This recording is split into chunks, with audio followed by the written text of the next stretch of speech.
Hello mga kapopcorn! Magandang umaga, magandang hapon, or magandang gabi sa inyo o sa atmang sulok kayo sa mundo ngayon. Ako pala si Ate Divine. Kung meron kayong mga kwento sa buhay na gusto nyong i-share, pwede nyong i-share sa amin at i-send sa Facebook page ng Popcorn TV, lahat pwede. At ngayon, meron tayong unang sulat na babasahin. Halina't alamin natin ang kanyang kwento. Dear Ate Divine, bago po ang lahat, sana po nasa mabuti kayong kalagayan habang binabasa itong sulat ko. Tawagin niyo lang po ako sa pangalang Chitang, kasi sa totoo, yun po talaga ang tinatawag nila sa akin ngayon. Pero hindi po ako mukhang cheetah ha. Ewan ko nga po, pero kaya ako sumulat kasi gusto ko po ilahad sa inyo ang istorya ko na may kaugnayan sa binansag nila sa aking pangalan. Ganito po kasi yun.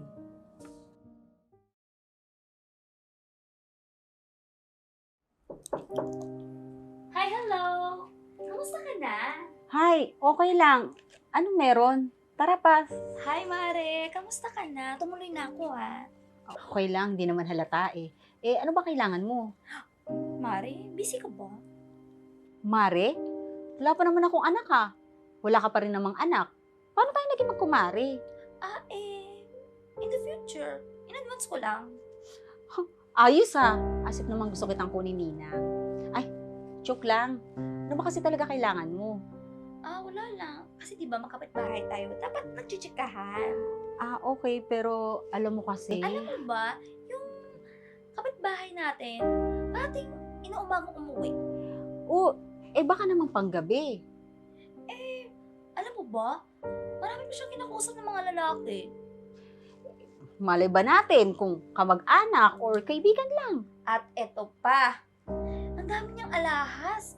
Naisip ba yung naiisip ko? Baka naman investment niya lang yun. Hay naku, Mars. Di ba biruin mo, inuumaga na uwi, kung sino-sino lalaking kinakausap.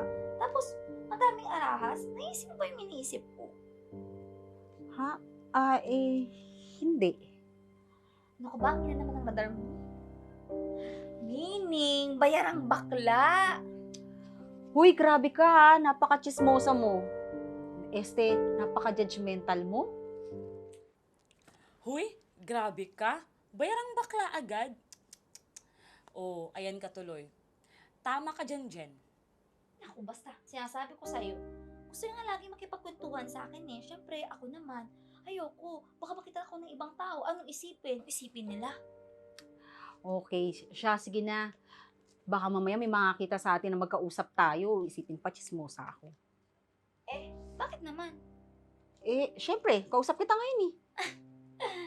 Ikaw naman, magaling ka magbiro. Anyway, yung isa nating kapitbahay doon sa kabilang pinto, alam mo ba, malalansan yung mga niluluto niya. Alam, feel ko parang asong siguro yun. Mga lamang lubuob yung mga niluluto niya. Tapos, Alam mo ba, busy ako at marami akong kailangang gawin. Tsaka, wala akong oras sa mga ganyan. yung KJ mo naman, pumunta lang naman ako dito para umutang sa'yo. Kahit 100 dirhams lang. Nako, pasensya ka na ha. Wala din ako. Gipit din ako eh. Ano ba yan? Sayang naman yung mga chika ko sa'yo.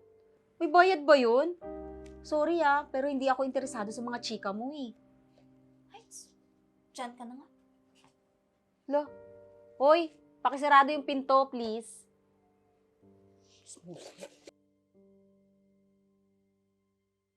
Walang kwenta. Hay nako, parang alam ko na kung bakit kanilang tinawag na Chitang. Ate Divine naman ni, way ko lang yun para makautang. Di ba nga, yung iba, kailangan mo na akong tsikahin para magpautang.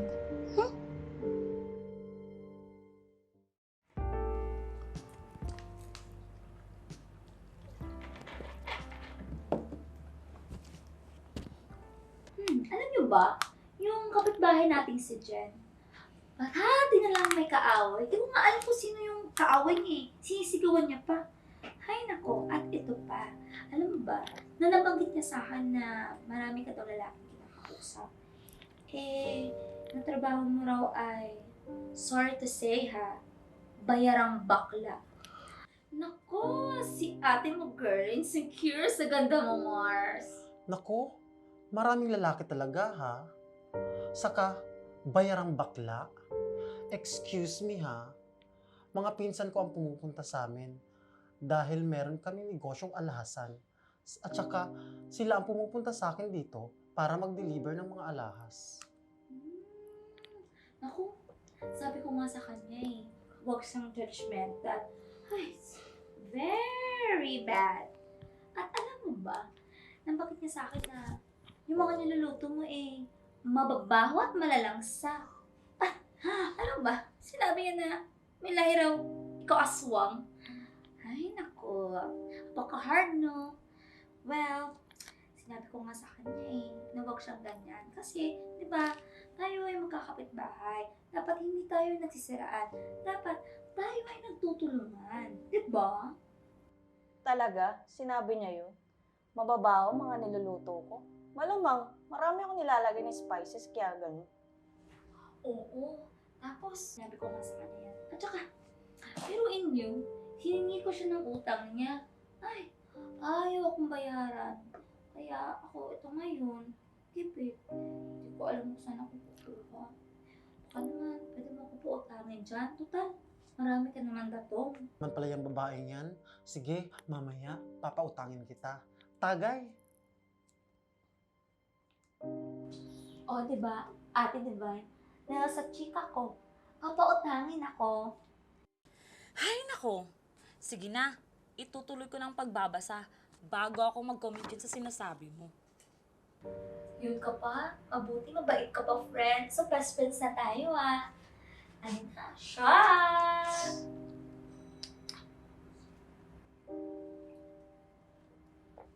Hi, speaking of...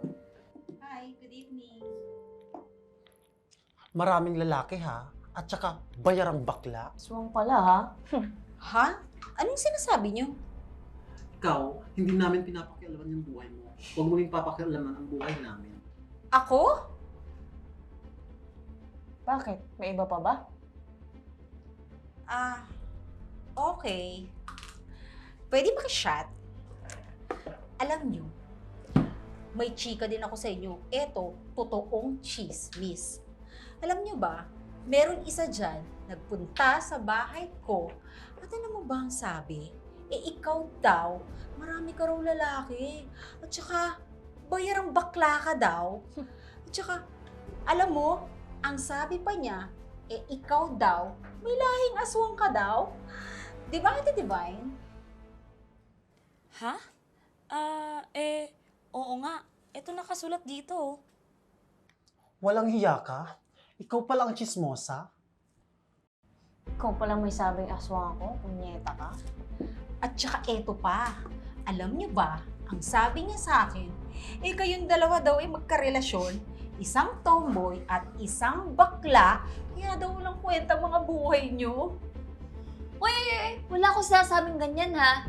Di ba, ate Divine? Wala nakasulat na ganyan. Ha? Wala nga. Jen, saan ang galing yun? Sorry, wala ba? Pasensya na ha, nahawa kasi ako sa pagiging chismosa mo eh. Alam mo, kung wala kang magawa at hindi ka masaya sa buhay mo, huwag kang makialam ng buhay ng may buhay. Walang hiya ka? Pinadaan mo lang ako sa chismis mo. Hoy, ikaw, chismosang malandi. Dapat sa'yo tinatawag na chitang eh. Chismosang palautang. Tara na nga.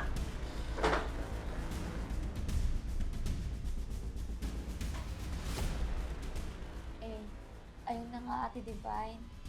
Magpapakasakali lang naman ako na makakautang ako eh. Hay nako, Chitang. Ano pa talaga kasi pangalan mo?